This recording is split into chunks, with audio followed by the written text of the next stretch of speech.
अस्सलाम वालेकुम। क्या हाल चाल है? उम्मीद करता हूँ ठीक होंगे, खैरियत से होंगे। मेरा नाम है जमी और मेरे साथ हैं शाहजाद। आज की वीडियो का टॉपिक कुछ यूं है, Hindu decreasing in Pakistan, Muslim increasing in India.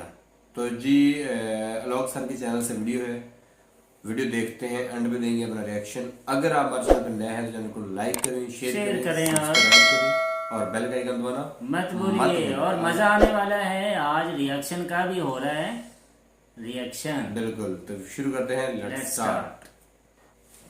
नमस्कार दोस्तों, डीडी रेड के एक और रिएक्शन वीडियो में आप सभी का स्वागत है। मैं हूं आलू। तो आज जो वीडियो मैं आप लोगों के साथ देखने वाला हूं और जिस वीडियो पर मैं रिएक्शन देने जा रहा हूं, उस वीडियो का टाइटल है why population of the Hindus dropping in Pakistan and Muslim population boom in India.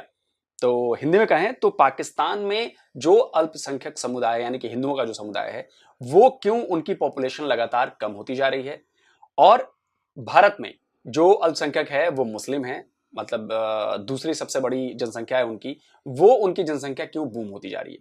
तो इस फर्क पर पाकिस्तान के लोग क्या कह रहे हैं, आइए जरा देखते हैं। क्या करते हैं? मैं एमफिल हिस्ट्री कर रहा हूँ, एमफिल टीचिंग भी कर रहा हूँ। एमफिल हिस्ट्री, ज़बरदस्त। कुदरती बात है, हमारा आज का टॉपिक भी हिस्ट्री के रिलेटेड है। कि मेरा आपसे क्वेश्चन ये है, जब इंडिया और पाकिस्तान सेपरेशन हुई थी, ठीक है, पाकिस्तान में कम्युनिटीज़ थी, जो हिंदू कम्युनिटी की तादाद थी ऑलमोस्ट 23-24% थी। अब वो रह गई है 3 to 4%। इसकी कम होने की क्या वजह? इसमें सबसे ज़्यादा मुल्क जो है इस्लाम के नाम पे बनाया गया था। हम देख सकते हैं कि 1953 में भी काफ़ी सारे जो मजहबी रिलीजियस रिलेटेड मुजाहरे वगैरह हुए, प्रोटेस्ट हुए हैं, तो इनसिक्योरिटी एक फ़ील की गई माइनॉरिटीज़ की तरफ से। तो 1950s का जो डेकेड था, इसमें बहुत ज़्यादा माइग्रेशन दोबारा हुई है, लोग यहाँ से वापस गए हैं। उसमें यही चीज़ थी कि जो मजहबी जमातों का बहुत ज़्यादा रोल आ गया था पाकिस्तान की पॉलिटिक्स में, और एक बहुत ज़्यादा मतलब हम कह सकते हैं कि उस वजह से कंट्रोल उनका ज़्यादा कंट्रोल उनका ज़्यादा आ गया था, जिसमें काफ़ी सारी वजूहात हैं। ख़ुसूसन अयूब के दौर में बहुत ज़्यादा इस चीज़ को जो है उलमा कराम की तरफ से सपोर्ट हासिल करने के लिए उनको बहुत ज़्यादा नाजायज़ जो है छूट दी गई। वो माइनॉरिटीज़ ने बहुत ज़्यादा इनसिक्योर फील किया उस वजह से, तो बहुत ज़्यादा जो है माइग्रेशन तो हुई है। इसका मतलब है पाकिस्तान सेकुलर कंट्री तो ना हुआ अगर इन बातों को देखा जाए? पाकिस्तान सेकुलर है ही नहीं, क्योंकि जनाब साहब ने कहा था हम इस्लाम के नाम पे बना रहे हैं। तो फिर हम जो कहते हैं कि हम सेकुलर कंट्री हैं और यहाँ पर हर मजहब को आज़ादी है। सबसे बड़ी चीज़ है कि हमारा आइन क्या कहता है। हमारा आइन कहता है कि कोई गैर मुस्लिम हेड ऑफ स्टेट नहीं हो सकता। तो इसका मतलब हम इसका मतलब इक्वालिटी नहीं पाकिस्तान में, मुस्लिम और गैर मुस्लिम या कोई भी मजहब से रिलेट करते हो, इक्वालिटी नहीं है। इक्वालिटी एज सच हमारे मज़हब ने दिया, लेकिन हमारा आइन नहीं देता। यही बात करना चाह रहा हूँ, मज़हब की तो हम बात ही नहीं कर रहे उस लेवल पे, या वो तो बात ही हो रहा है, वो उसको तो हम बिल्कुल 100% एक्सेप्ट करते हैं। लेकिन हम तो बात कर रहे हैं कि अपने पाकिस्तान में अगर बात की जाए, ज़ाहिर बात है, अगर हमारा आइन हमें इजाज़त नहीं देता कि हम किसी मिनॉरिटी में से, किसी मिनॉरिटी कम्युनिटी में से किसी को बनाएं अपना प्राइम मिनिस्टर, अपना प्रेसिडेंट, तो इसका मतलब है कि पाकिस्तान में कोई मिनॉरिटी से उठ के अपने आप को मनवा नहीं सकता, चाहे जितना भी टैलेंटेड हो। हाँ, वो बहुत कम रेशियो है, मतलब 0.001% से भी कम है। तो ये कोई मतलब तो आप सीधा सीधा ये कह देते ना होने के बराबर। हाँ, ना होने के बराबर है, लेकिन है कुछ ना कुछ। अब दूसरे नंबर पे तस्वीर का दूसरा रुख ये है कि हिंदुस्तान की अगर बात की जाए, इंडिया की बात की जाए, वहाँ पे जब सेपरेशन हुई थी, जो मुसलमानों की तादाद थी, उसको अगर देखा जाए और अब देखा जाए तो बहुत ज़्यादा इंक्रीज़ कर गई है। उसकी क्या वजह? जबकि हमें ये तासुर दिया जाता है कि इंडिया में, हिंदुस्तान में बहुत ज़्यादा तशद्दुद किया जाता है मुसलमानों पे, बहुत ज़्यादा उन पे जुल्म किया जाता है, फिर आबादी फिर दिन ब दिन बढ़ती जा रही है। इसके ज्योग्राफिकल फैक्टर्स ज़्यादा हैं। हम अगर एक मिसाल है, मुस्लिम लीग जिसने पाकिस्तान बनाया, वो 1922 तक पंजाब में उसका कोई नामो निशान नहीं था, वो सारी इंडिया से थी, मतलब बंगाल से हम कह सकते हैं। यूनियनिस्ट पार्टी 1922 में शामिल हुई है, 1923 में, तो उसके बाद यहाँ सारा कुछ आया। फिर सिकंदर जनाब एक्ट हुआ है, तो उसके नतीजे में हमारा जनाब अल्लामा इकबाल ने जो ख्वाब देखा था, हम तो उसमें भी काफ़ी कम थे। आप सच्ची सच्ची बातें कर रहे हैं। तो वहाँ जो असल हमारा मुस्लिम लीग का जो गढ़ था या उसकी जो बेस थी और मुसलमानों का, वो इंडिया ही था। इंडियन पंजाब हो गया या असम, बंगाल और वो इलाके हो गए। तो ये तो हमें मतलब वो by one get one free में मिला है। ठीक है, तो वो था जो अलहदा हो गया। अलहदा मतलब ये जिनके लिए अलहदा ये मुहिम चलाई गई थी, ये तहरीक चलाई गई थी, वो तो बांग्लादेश वाले थे, वो तो हो गए। वो वही देख लें कि आज मेजॉरिटी सीटों वाले मुजीबुर रहमान शामी के साथ क्या हुआ था और आज इमरान खान के साथ क्या हुआ है। तो इस चीज़ को हम रिलेट कर सकते हैं। आपको अगर पूछा जाए क्या पाकिस्तान में हिंदू कम्युनिटी सेव है, तो क्या आंसर करेंगे?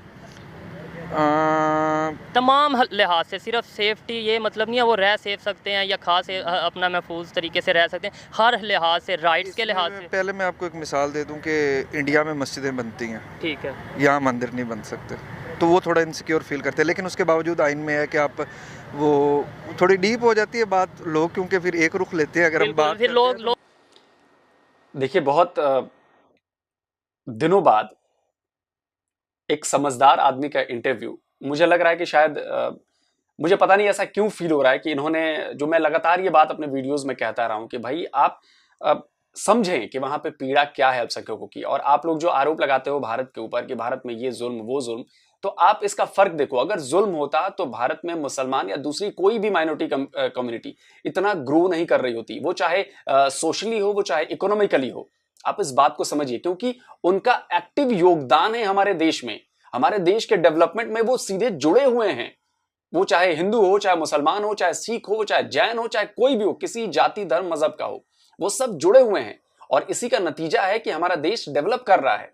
हमने उनको अलग नहीं माना है, आपके यहां अलग माना गया है। संविधान, आपका जो आईन है, वो आप उसने उनको अलग कर दिया।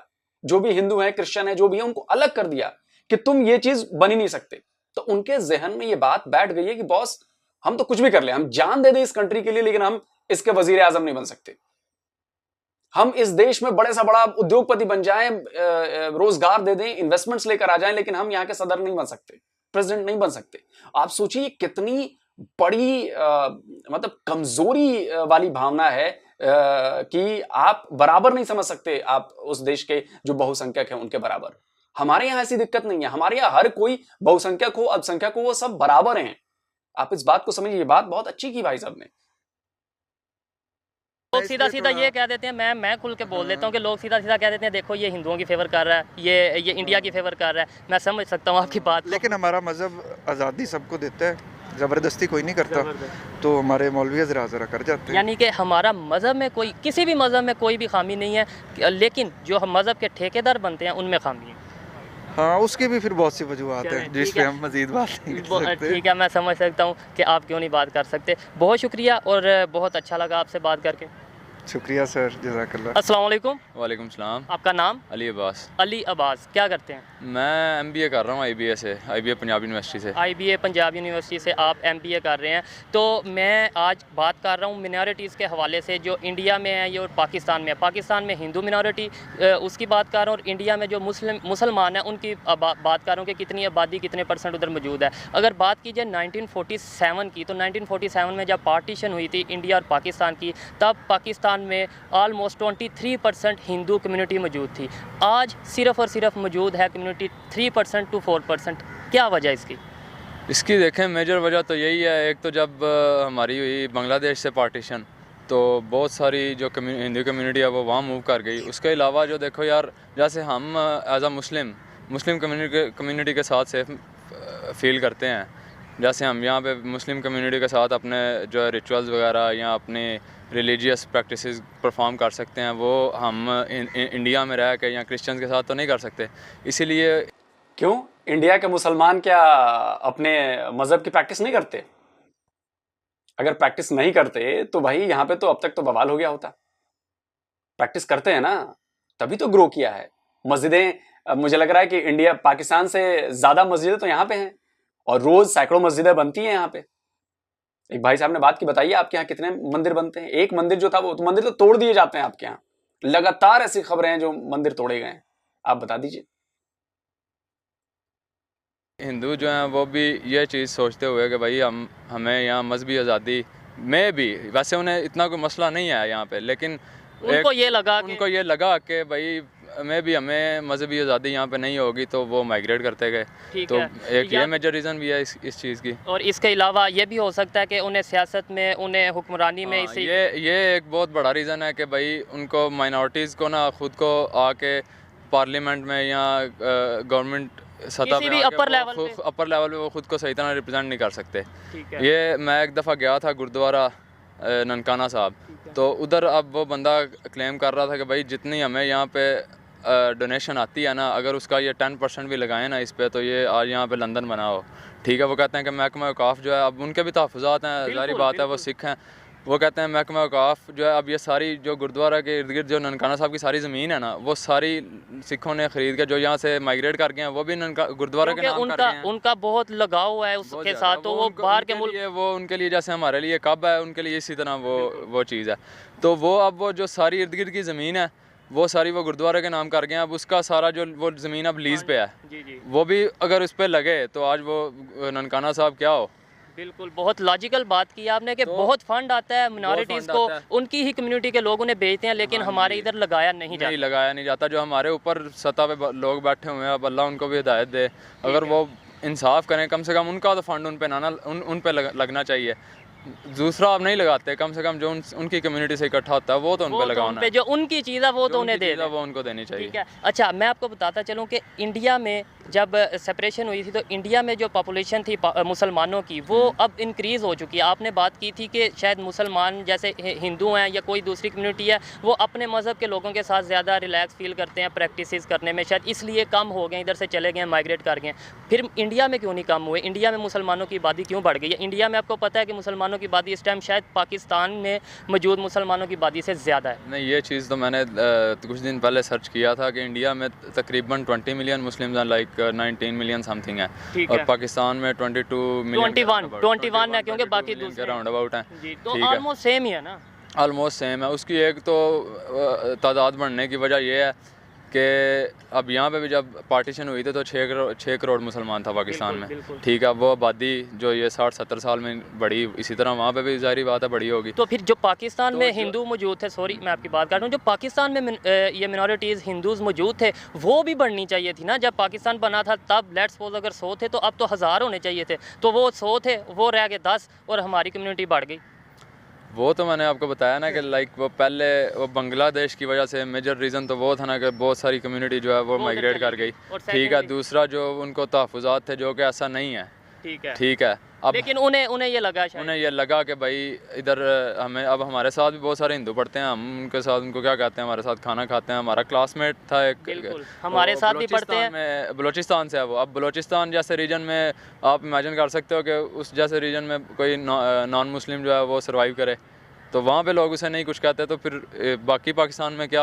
लेकिन आपकी बात से ये लगता है कि कहीं ना कहीं इशू तो है मिनॉरिटीज़ को, जैसे उनके फंड खा लिए जाते हैं। हाँ, जैसे आपने कहा बलूचिस्तान जैसे रीजन में वो सेव है, इसका मतलब बलूचिस्तान में कुछ ना कुछ इशू तो है। ज़ाहिर बात है, कुछ ना कुछ। अब एक्सट्रीमिज़म तो है ना, वो नहीं सर्वाइव करने देंगे या नहीं करने देते कुछ लोग। कुछ लोगों का अब 5-6 उंगलियां बराबर नहीं होती। अच्छा, एज ए पाकिस्तानी, लेकिन हमारे पास ये है कि हमें जो इस्लाम है ना, वो कहता है कि भाई आपकी अगर बीवी भी क्रिश्चियन है ना, तो आप उसको उसकी इबादतगाह जाने के से ना रोको, अगर आपकी बीवी क्रिश्चियन है तो।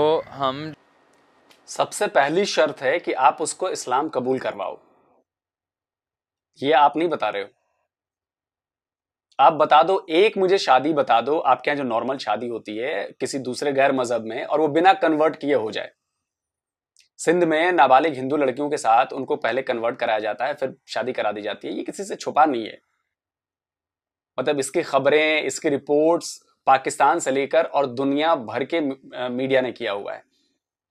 इसमें कोई लुकी छुपी बात नहीं है कि वहां पे क्या होता है, कैसे कन्वर्जन कराया जाता है नाबालिग लड़कियों का, हिंदू लड़कियों का। अभी पूजा कुमारी वाला केस आया था, आपने देखा ही होगा कि क्या हुआ उनके साथ। आप समझिए, आप उसके बाद भी अगर कहेंगे कि माइनॉरिटी वहां पे सेफ है और भारत में माइनॉरिटी खतरे में है, तो बड़ी मतलब हास्यास्पद बात है। तुलना ही नहीं है, तुलना ही नहीं है। जब ये चीज़ देखते हैं तो हम उनके साथ वो कुछ नहीं कर सकते जो वो हमारे साथ करते हैं। अगर हम उनके कंट्रीज़ में जाएं, लाइक हम यूके में रेसिज्म इतना शुरू हो गया, अमेरिका में क्या कुछ हो रहा है, ये रोहिंग्या में जो हुआ है, फिर अब इंडिया में तो अब आपको बिल्कुल ऐसे क्या हाल तो अगर एज ए पाकिस्तानी, आप पाकिस्तानी हैं, इंडियन व्यूअर्स जो आप देख रहे हैं, आपको उनके लिए कोई पैगाम देना चाहेंगे? इंडियन व्यूअर्स के लिए पैगाम पहला तो ये है कि भाई इंसानियत सबसे बड़ी चीज़ है, ठीक है। सबसे पहले आप ये छोड़ दो कि मुसलमान हैं या हिंदू हैं या कुछ भी, आप वो वैसे छोड़ चुके हैं। लव का पैगाम दें कोई। लव का पैगाम यही है कि भाई हम एक ही मट्टी थी हमारी, ठीक है। हमारे बाप दादा पहले एक थे, अब तो खैर सेपरेट हो चुके हैं, लेकिन यह है कि हमें आपसे कोई मसला नहीं, आप हमारे से कोई मसला। हमें आपसे मसला, ना आपको हमसे मसला होगा। मसला किन को है? हमारी ये जो अमेरिका वाले हैं उनको मसला है कि वो कहते हैं कि ये लड़ते रहें और हमारा असला ख़रीदते रहें। ये दोनों लड़ते रहें, जब तक हम लड़ेंगे उनका कारोबार चलेगा और उनको कमाई होगी। बस बहुत शुक्रिया। ये बड़ा मसला है सबसे। बहुत अच्छा लगा आपसे बात करके और बहुत लॉजिकल बातें आपने की, बहुत शुक्रिया। वेलकम। अस्सलाम वालेकुम। वालेकुम। आपका नाम? फरीद बलोच। फरीद बलोच, बलोचिस्तान से बिलोंग करते हैं? जी हाँ, डेरा बुगटी से बिलोंग करता हूँ, बलूचिस्तान। ठीक है। अच्छा, बलोचिस्तान के हवाले से भी आपसे बात करेंगे। पहले तो ये बताएं कि आप लाहौर में मौजूद हैं, लाहौर में क्या करते हैं? यहाँ पे मैं पंजाब यूनिवर्सिटी में स्टडी कर रहा हूँ, IER डिपार्टमेंट में मास्टर कर रहा हूँ। IER डिपार्टमेंट में मास्टर कर रहे हैं। अच्छा, हमारा आज का टॉपिक ये है बलोच साहब, हमारा टॉपिक ये है कि अगर बात की जाए जो कम्युनिटीज़ हैं पाकिस्तान में, मिनॉरिटीज़ हैं, हिंदू हैं और इस तरीके से दूसरी हैं, वो जब 1947 में सेपरेशन हुई थी इंडिया और पाकिस्तान की, तब अगर बात की जाए 23% आलमोस्ट हिंदू पाकिस्तान में मौजूद थे। आज सिर्फ 3%, 4%, एक रफ आइडिया के मुताबिक 5% लगा लें, इतने मौजूद हैं। इतने कम हो गए हैं, क्या वजह है? कम होने का और बढ़ने का हमें तो ये नहीं पता, लेकिन इतना कह सकते हैं कि जो आपका मज़हब है आप उसको फॉलो करें। बिल्कुल, बस बात क्लियर है। नहीं वो तो ठीक है, डेफिनेटली हर एक को अपने मज़हब को फॉलो करना चाहिए, लेकिन मेरा क्वेश्चन ये है कि पाकिस्तान में हिंदू कम्युनिटी कम क्यों हो गई है? उसकी रेशो, उसकी तादाद कम क्यों हो गई है? क्या वजह समझते हैं आप? क्योंकि जैसे कि आप हिंदुस्तान आपके आगे, वहाँ मार पिटाई चल रहा है उसके ऊपर, मुसलमानों के ऊपर, ठीक है, तंग करें, लेकिन हमारा ये है कि हमारे पास मुसलमानों के पास इंसानियत है। हम इनको मारते तो नहीं हैं, लेकिन मुसलमान हैं, लेकिन वो ख़ुद अपने फॉरेन कंट्री जो गैर मुस्लिम हैं उनको देख के यहाँ से भागने की कोशिश करते हैं। नहीं, आपने बोला है कि हिंदुस्तान में मार पिटाई हो रहा है मुसलमानों पर, लेकिन आपको मैं ये बताता चलूँ कि हिंदुस्तान में जब सेपरेशन हुई थी तब जितने मुसलमानों की तादाद थी अब उससे कई गुना ज़्यादा है। इवन पाकिस्तान के बराबर हिंदुस्तान में मुसलमानों की तादाद है। अगर मार पिटाई होती या तशद्दुद होता तो तादाद कम होती, ना कि बढ़ती। पाकिस्तान में तादाद कम हुई है और आप कह रहे हैं हम उनसे प्यार करते हैं। अगर प्यार किसी से कोई करता हो तो उसका यहाँ से जाने का दिल करेगा? मैंने तो इंसानियत के हवाले से बोला है कि मैं प्यार करता हूँ। नहीं, लेकिन रियलिटी के हवाले से भी बोले ना, वो तो डेफिनेटली। देखिए, रियलिटी तो ये है कि अभी जो हिंदुस्तान के बारे में मैंने जो आपको जवाब दिया ना, जी जी, वहाँ तो मार पिटाई चल रहा है, लेकिन अगर मैं बताता हूँ। जी जी, बताएं आप। हाँ बताओ। ये जो माइनॉरिटीज़ का जो कोटा है ना, हम लोगों ने उसको दोबारा मतलब ये जो लोग थे हम लोगों ने उसको कम डिक्लेयर कर दिया। डेफिनेटली ये चीज़ में बात हम लोगों ने उनको मतलब जो उनके राइट्स थे वो दिए नहीं हैं। उनके जो फंडामेंटल राइट्स जो होते हैं वो हम लोगों ने उनको दिए नहीं, और जो कुछ लोग थे हम लोगों ने उनको प्रेस कर दिया। ठीक है। इवन इधर तक भी है कि पाकिस्तान में कोई भी मिनॉरिटीज़ में से ना कोई प्राइम मिनिस्टर बन सकता है, ना प्रेसिडेंट बन सकता है। इसका मतलब है इक्वालिटी नहीं। इक्वलिटी तो बिल्कुल की भी बात आप ना करिए। इधर अगर कोई करता भी है माइनॉरिटीज़ में से तो उनको मेरे ख्याल से डेफिनेटली उनको यहाँ से गहरा तंग किया जाता है, और लोग रेशो इस वजह से कम होते जा रहे हैं कि लोग खुद देख रहे हैं कि भाई हमारे साथ इधर जुल्म हो रहा है, ज़्यादती हो रहा है। ज़रूरी नहीं कि उनको तशद्दुद करें। बिल्कुल, ये कुछ लोग कहते हैं उनके ऊपर उनके साथ इंसाफ नहीं हो रहा, तो वो ये समझते हैं शायद मार पिटाई हो रही है। मार पिटाई मतलब नहीं, उन्हें राइट्स नहीं दिए जाते। मार पिटाई, ये राइट्स भी मार पिटाई से सबसे ज़्यादा ये एक अहम चीज़ है। समझा जाए, जिन लोगों को इनके अपने राइट्स फंडामेंटल जो होते हैं, बेसिक राइट्स जो होते हैं वो नहीं मिल रहे हैं, तो मेरे ख्याल से ये भी किसी तशद्दुद से कम नहीं है। तो इस वजह से ये लोग जो आए थे एक सोच के आए थे कि हम लोगों को यहाँ पे कुछ उधर से ज़्यादा मिलेगा, लेकिन अफसोस के साथ कहना पड़ रहा है कि वो वापस चले गए, और हमें ऐसा नहीं करना चाहिए था। उनको अपने साथ रखना चाहिए था ताकि बाकी दुनिया को भी पता चल जाता है। तो पीस तो बिल्कुल भी नहीं है यहाँ पे। बहुत अच्छी और फैक्ट्स वाली बात की है इन भाई साहब ने। ये बोला है कि राइट ना मिलेगा मतलब ये नहीं है कि मार कुटाई होती है, इसका मतलब ये भी होता है कि उन्हें उनके हकूक़ नहीं दिए जाते, उन्हें इक्वालिटी नहीं दी जाती, जो कि मार कुटाई से भी ज़्यादा बुरी बात है। और as a Pakistani Indian viewers जो आपको देख रहे हैं, उन्हें कोई पैगाम प्यार भरा? उन्हें मेरा यही पैगाम है कि हम लोग जो उन लोगों से रिक्वेस्ट है इंडियन से कि जो आप लोगों के साथ हमारे मुसलमान भाई रह रहे हैं, एवन जो भी रह रहे हैं, इंसान तो हैं सारे, उनके साथ आप जो इंसानियत के नाते आप उनके साथ अच्छा बर्ताव करें। जो एक इंसान के राइट है इंसानियत के लिए वो उन्हें दें, और बाकी जो जुल्म है इनके ख़ात्मे के लिए कुछ आगे बढ़ें। भाई ने बहुत खूबसूरत तरीके से, बहुत सुलझे तरीके से इस बात को एक्सप्लेन किया। हमें भी चाहिए कि हम जो हमारे यहाँ पे कोई भी कम्युनिटी से ताल्लुक़ रखते हैं, मिनॉरिटी, चाहे वो हिंदू हैं, चाहे वो ईसाई हैं, चाहे वो सिख हैं, हम उनका ख्याल रखें, उन्हें इक्वालिटी बेसिस पे उनके साथ काम करें, उनके साथ वर्क करें। और इंडिया वालों को भी चाहिए कि वो हम मुसलमानों का ख्याल रखें, अगर रखते हैं तो और मज़ीद ख्याल रखें। आज की वीडियो कैसी लगी है मुझे कमेंट में ज़रूर बताइएगा। मिलते हैं नेक्स्ट वीडियो में एक और अच्छे टॉपिक के साथ। तब तक के लिए अल्लाह हाफिज़, पीस आउट। इस वीडियो की सबसे अच्छी बात मुझे क्या लगी कि खुल के सवाल पूछे इन्होंने, जो होस्ट हैं इन्होंने ये बात रखी कि भाई देखिए, मैं यही कहता हूं लगातार कि अगर आप में कोई कमी है, कमजोरी है, तो आप उसको छुपाइए मत। अगर पाकिस्तान के संविधान में ये दिक्कत है तो उस पर चर्चा होनी चाहिए, उस पर बातचीत होनी चाहिए। मैंने कई बार ये उदाहरण दिया है कि एक मुसलमान, एक हिंदू, दोनों पाकिस्तानी हैं लेकिन दोनों बराबर नहीं। लेकिन वही आप इसका उल्टा कर दे, आप भारत में हमारे यहां तो एक हिंदुस्तानी हो, एक हिंदू हो, एक मुसलमान हो, उसमें कोई फर्क नहीं है। मजहब के अलावा कोई फर्क नहीं है, उसको सारे राइट्स सेम है। दोनों में ना किसी को ज्यादा है ना किसी को कम है। मजहब के आधार पर कोई राइट्स में कमी नहीं की गई है। हमारा संविधान, हमारा कॉन्स्टिट्यूशन दोनों को, चाहे मतलब दोनों को छोड़िए, हर किसी को, हिंदुस्तान में रहने वाले, भारत में रहने वाले हर भारतवासी को इक्वल राइट्स देता है। प्रधानमंत्री बनने का, राष्ट्रपति बनने का, मुख्यमंत्री बनने का, कुछ भी बनने का। दूसरी बात कि यह भी बात छुपी नहीं है कि देखिए, प्रॉब्लम्स हमारे यहां भी हैं। ऐसा नहीं है कि प्रॉब्लम हमारे यहां नहीं है, लड़ाई झगड़े होते हैं, मजहब के आधार पर भी लड़ाई झगड़े होते हैं। तो ये होंगे क्योंकि मैंने आपको कहा है कि एक घर में दो भाइयों में नहीं पड़ती, तो यहां पे तो दो समुदायों का मामला है। यही बात मैं पाकिस्तान के लिए भी कहता हूं, वहां भी दो समुदाय का मामला है। लेकिन हमें देखना यह होता है कि मेजॉरिटी ऑफ जो लोग हैं, वो चाहे हिंदुओं में हो चाहे मुसलमानों में हो, उनका रवैया क्या है। हमारे यहां मेजॉरिटी का रवैया है कि हम सब साथ में रहते हैं, और इसी वजह से हमारा देश इतना शांत, इतना पीसफुल, इतना डाइवर्स होने के बावजूद भी एक है। इसकी वजह सबसे बड़ी है कि यहाँ की जो मेजॉरिटी है वो कहीं भी अगर प्रॉब्लम होती है तो वो आवाज उठाती है, वो चाहे सेकंड मेजॉरिटी मुसलमानों की हो, वो चाहे फर्स्ट मेजॉरिटी हिंदुओं की हो। और इक्का दुक्का लोग ऐसे हैं जो लड़ाई झगड़ा भिड़ाई ये सब कुछ ठीक है, सब होगा, लेकिन ये चीज आपके यहां उल्टी है। आपके यहां मेजॉरिटी जो है वो अपना हक समझती है माइनॉरिटी पे जुल्म करना। और सिंध में जो कुछ भी होता है वो तो आप लोगों ने देखा ही है। मैं कई वीडियोस बना चुका हूं। एक वीडियोस डिफेंस डिटेक्टिव पे है, बीइंग अ माइनॉरिटी इन पाकिस्तान, तो वो वीडियो आप लोग जाकर देख सकते हैं। उसमें वो हिस्से है जो आप ही के जिन्ना इंस्टीट्यूट है, उसने एक डॉक्यूमेंट्री बनाई थी, उसके आधार पर मैंने वो वीडियो बनाया है। तो आप लोग हाँ जी, तो काफ़ी इन्फॉर्मेशन थी। जो भाई साहब टीचर भी थे और हिस्ट्री के स्टूडेंट भी थे, उन्होंने जो है वो मेरा ख्याल है कि काफ़ी हद तक वो बातें बताई और बहुत कुछ बताना चाह रहे थे, लेकिन फिर जो है वो पता नहीं किस वजह से अक्सर लोग जो है वो एक कैमरा के सामने जो है वो हिम्मत नहीं कर पाते, या फिर उनको लगता है कि शायद अगर मैं ऐसा कुछ बोल दूंगा तो मेरे लिए कुछ मसला ना बने, या कोई ऑफिशियली तौर पे ना भी बने। तो वैसे भी आपको पता है कि हमारे हर कोई ऑफिशियल है, हमारे घर वाले भी ऑफिशियल होते हैं, हमारे जनाब मोहल्ले वाले भी, हमारे दोस्त अहबाब तो बहुत ज्यादा ऑफिशियल होते हैं। अगर हम मस्जिद चले जाएं वहां पे तो मतलब कारी साहब जो है वो तो बहुत ज्यादा बड़े ऑफिशियल होते हैं ना।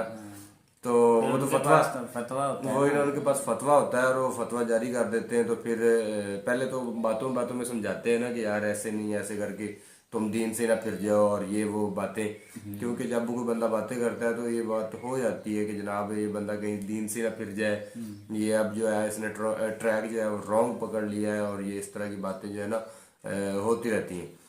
उसके अलावा बताया गया कि जंग के दौरान जो है वो 1971 में काफ़ी लोग जो है वो माइग्रेशन कर गए। लेकिन भाई बात ऐसे है कि ये एक ऐसी तलख हकीकत है कि जिसको ना हर बंदा नहीं मानता, हर बंदा मान ही नहीं रहा। तो देखा जाए तो वाकई एक सवाल पैदा होता है, इंडिया और पाकिस्तान की जो आपस की लड़ाइयाँ हैं, जंगें हैं, मुखालफत है, वो एक साइड पर एज अ ह्यूमन अगर बात की जाए तो ये रियलिटी है कि इंडिया के अंदर हर तरह का अक़लियत को हक हासिल है, और पाकिस्तान के अंदर इस तरह का तादाद बढ़ाने का तो खास करके।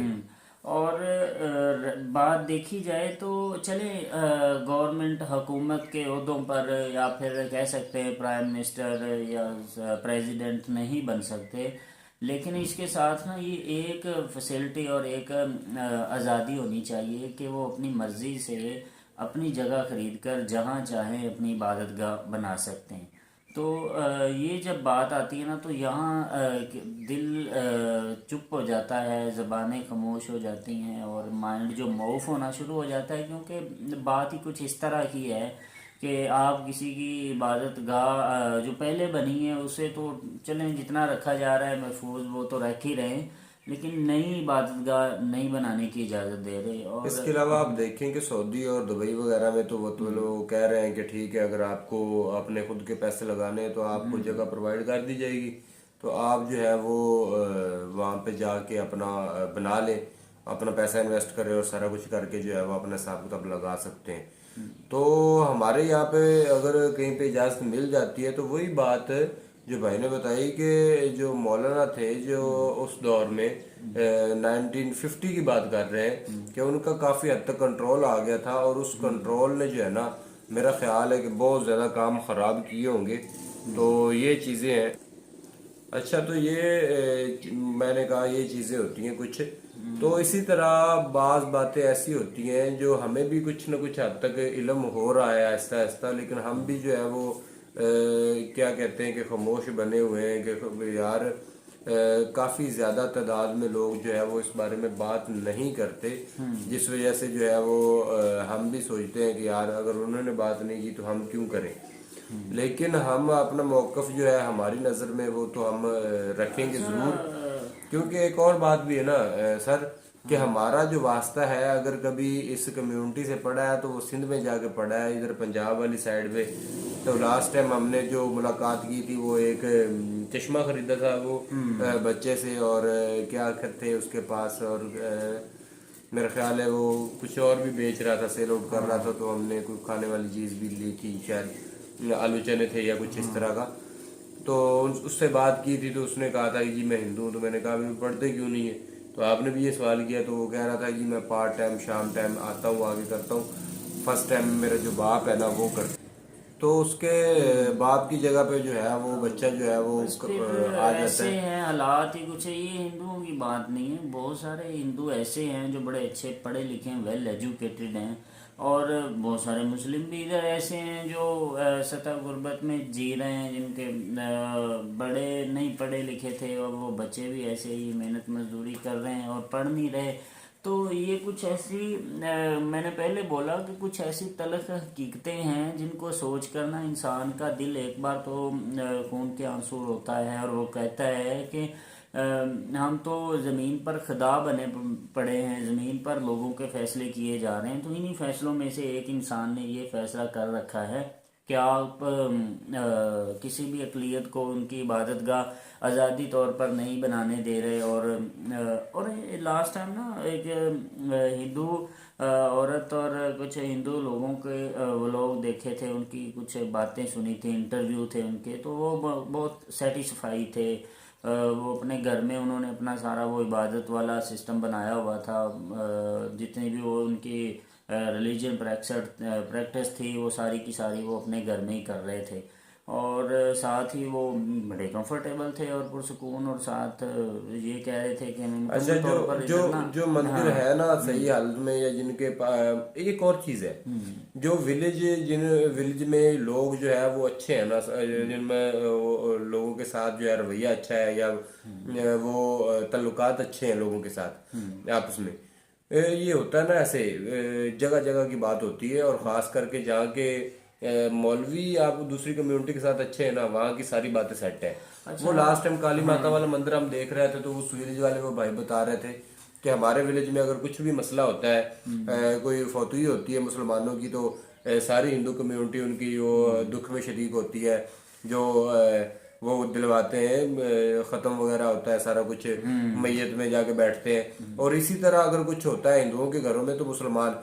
और लास्ट टाइम तो वो वीडियो में ये भी बता रहे थे कि कुछ इंडिया में कुछ हुआ था, तो उस वजह से जो है ना, मतलब मस्जिद का मामला था, तो उस वजह से ना मुसलमान जो है वो काफ़ी हद तक गुस्सा में थे, और उस गुस्से को लेके कोई मंदिर ना गिरा दें, क्योंकि मामला इंडिया में हुआ है। तो हमारे यहाँ पे वाले क्या करते हैं कि अपने ही भाइयों के मंदिर गिराने पर लग जाते हैं, अपने यहाँ के रहने वाले लोगों का नुकसान करते हैं। तो वो विलेज वाले बता रहे थे, वो कलात वाली साइड पे या कौन सा वो हम देख रहे थे। अच्छा, एक ना तो वो विलेज वाले उसको हाँ, प्रोटेक्ट कर रहे थे कि कोई भी बाहर से बंदा आके कोई ड्रामा नुकसान ना पहुंचाए। एक बात इसमें और ज़रूर ऐड करना चाहेंगे, और ये बात करना लाजमी है, क्योंकि अगर नहीं करेंगे तो नाइंसाफ़ी हो जाए। जो मंदिर हैं ये बहुत पुरानी प्लेसेस हैं, बहुत पुरानी जगह हैं, बहुत पुरानी बिल्डिंग्स हैं। इनको वक्त के साथ साथ ना जदीद और रिपेयर करना चाहिए। इसी तरह बहुत सारी ऐसी चीज़ें हैं पाकिस्तान के अंदर, बहुत सारी पुरानी मस्जिदें हैं जिनको दोबारा से रिपेयर करके उनको अच्छी हालत में किया गया है।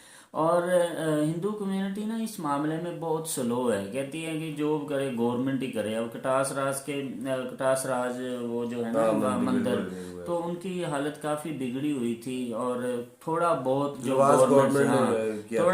गवर्नमेंट से हुआ वो उन्होंने किया। और इसका हक ये था कि हिंदू खुद उसकी उसे हैंड ओवर में लेते। इंटरनेशनल फंड्स वगैरह आते तो फिर वो तो शायद काम हो जाता, खुद भी कर सकते हैं ना। देखिए आप कितने यार खुद करने की एक और बात भी है ना भाई। हाँ। जैसे कि वो ननकाना साहब के बारे में भाई बता रहे थे कि सारी जो है जमीन गुरु नानक की वो काफ के अंडर चली गई है, और इतना सारा फंड आता है लेकिन फिर भी जो है वो मसला है। तो उनके फंड अगर उन पे लगाए जाए तो ये भी लोगों को ना खदशात होते हैं। तो हम भी यही कहते हैं कि यार ईमानदारी जो है ना वो बड़ी चीज होती है, और मुसलमानियत में तो जाहिर सी बात है, ये आपको पता है, झूठ और ईमानदारी जो है ये कूट के भरी हुई है। तो बात ऐसे ही बातों से बातें निकलती रहती हैं, और बड़ा अच्छा व्लॉग था, बड़ा अच्छा रिएक्शन था लोग सर का। लोग सर रिएक्शन जब करते हैं तो हम इनके रिएक्शन पे रिएक्शन करते हैं, तो बहुत सारे लोगों को ये बात अच्छी लगती है, और बहुत सारे लोगों को ये बात नासाज भी लगती है कि भाई आप रिएक्शन के ऊपर रिएक्शन दे रहे हो। तो कुछ बातें होती हैं जिनको दोबारा से रिन्यू करके शेयर करना पड़ता है। हमारे सब्सक्राइबर जो है उनकी भी जो सेंड करते हैं उनकी भी वो होती है कि आप अपनी राय क्या रिस्पेक्ट होती है। हमने ये करना ही होता है, क्योंकि वो हमें सेंड कर देते हैं, वो हमें कहते हैं कि भाई रिकमेंड करते हैं आपने इस वीडियो पर रिएक्शन देना है। तो ये रिएक्शन का मतलब ये नहीं, हर जहन हर ज़ुबान अब अलग से बोलती है। हर जो ज़ुबान है वो हर ज़हन की नुमाइंदगी करती है। मेरी ज़ुबान मेरे ज़हन की नुमाइंदगी करेगी, जमी भाई है, इसी तरह और बहुत सारे लोग हैं। तो ये बातें होनी चाहिए, जितनी ज़्यादा बातें खुलेंगी उतना ज़्यादा मेरे ख्याल में कोई अच्छी बातें निकलेंगी। हो सकता है इन्हीं बातों से माहौल में जो बुराइयां हैं वो कम हो जाएं, एनवायरनमेंट साफ़ हो जाए, और ये जो नफ़रतें फैली हुई हैं ये सारी की सारी ख़त्म हो जाए। हाँ जी, तो इसी के साथ वीडियो का करते हैं इख्तिताम। मिलेंगे नेक्स्ट वीडियो के साथ, तब तक के लिए हमें दीजिए इजाज़त। अल्लाह हाफिज़।